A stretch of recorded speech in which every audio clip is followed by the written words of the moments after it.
এই ফ্যাসিস্ট সরকার, আওয়ামী লীগ ফ্যাসিস্ট সরকারের দোসররা বেনাপোল ইমিগ্রেশন ব্যবহার করে ভারতে যাওয়ার পথে ৮-১০ জন লোক বা নেতাকর্মী হয়তো আটক হয়েছে।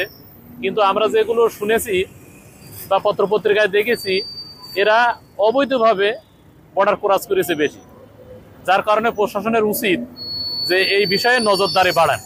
কে বা কারা অথবা কি প্রশাসনের সাহায্য সহযোগিতা নিয়ে আওয়ামী লীগের যারা অন্যায় কাজ করেছে, যারা চাঁদাবাজি করেছে, যারা লুটপাট করেছে, তারা পালিয়ে গেছে দেশ ছেড়ে।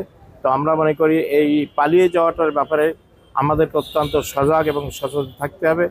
বৈষম্য বিরোধী ছাত্র আন্দোলনের মধ্য দিয়ে যে শেখ হাসিনার পতন হয়েছে, বিশেষ করে ৫ তারিখের পরে বেনাপোল ইমিগ্রেশনের মধ্য দিয়ে যারা যাওয়ার চেষ্টা করেছে আওয়ামী লীগের দোসররা, তারা কিন্তু ৭ থেকে ৮ জন গ্রেপ্তার হয়েছে, এটা আমাদের জানা আছে। এবং শুধু ইমিগ্রেশন বাদে, ইমিগ্রেশন ব্যবহার না করে মোটা অঙ্কের টাকার বিনিময়ে বর্ডারে বিভিন্ন সাইড দিয়ে আওয়ামী লীগের এই দোসররা কিন্তু পালিয়ে যাচ্ছে। তা আমি বলবো, আমি একজন দেশের নাগরিক হিসেবে, সাধারণ মানুষ হিসেবে আমার চাওয়া পাওয়া থাকবে প্রশাসনের নজরদারি আরও বাড়াতে হবে।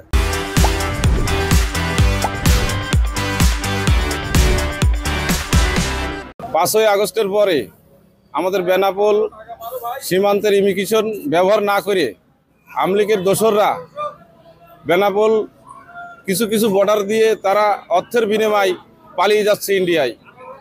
আমাদের প্রশাসনের সরকারি লোকেদের এদের উদ্যোগ নেওয়া উচিত। ফেসিবাদ সরকারের অনেক নেতাকর্মী মোটা অঙ্কের অর্থের বিনিময়ে বেনাপোল পেট্রোপোল বর্ডার ব্যবহার করে ভারতে চলে গিয়েছে, যাদের মধ্যে মাত্র ১১ জন গ্রেপ্তার হয়েছে। প্রশাসনের প্রতি অনুরোধ, যে ধরনের ঘটনা ঘটেছে তাদেরকে সজাগ দৃষ্টি রেখে পরবর্তীতে যাতে কোনো রকম দুষ্কৃতি অবৈধভাবে ভারতে না যেতে পারে সেদিকে নজরদারি করার জন্য অনুরোধ রাখছি।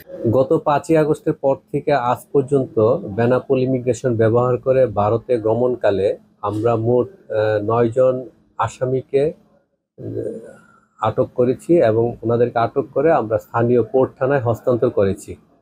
তবে বেনাপোল ইমিগ্রেশন দিয়ে কোনো মামলার আসামি ভারত চলে যাবে এই ধরনের ব্যাপারে আমরা জিরো টলারেন্স নীতিও গ্রহণ করেছি। এদিক দিয়ে যাওয়ার কোনো ধরনের সুযোগ নেই।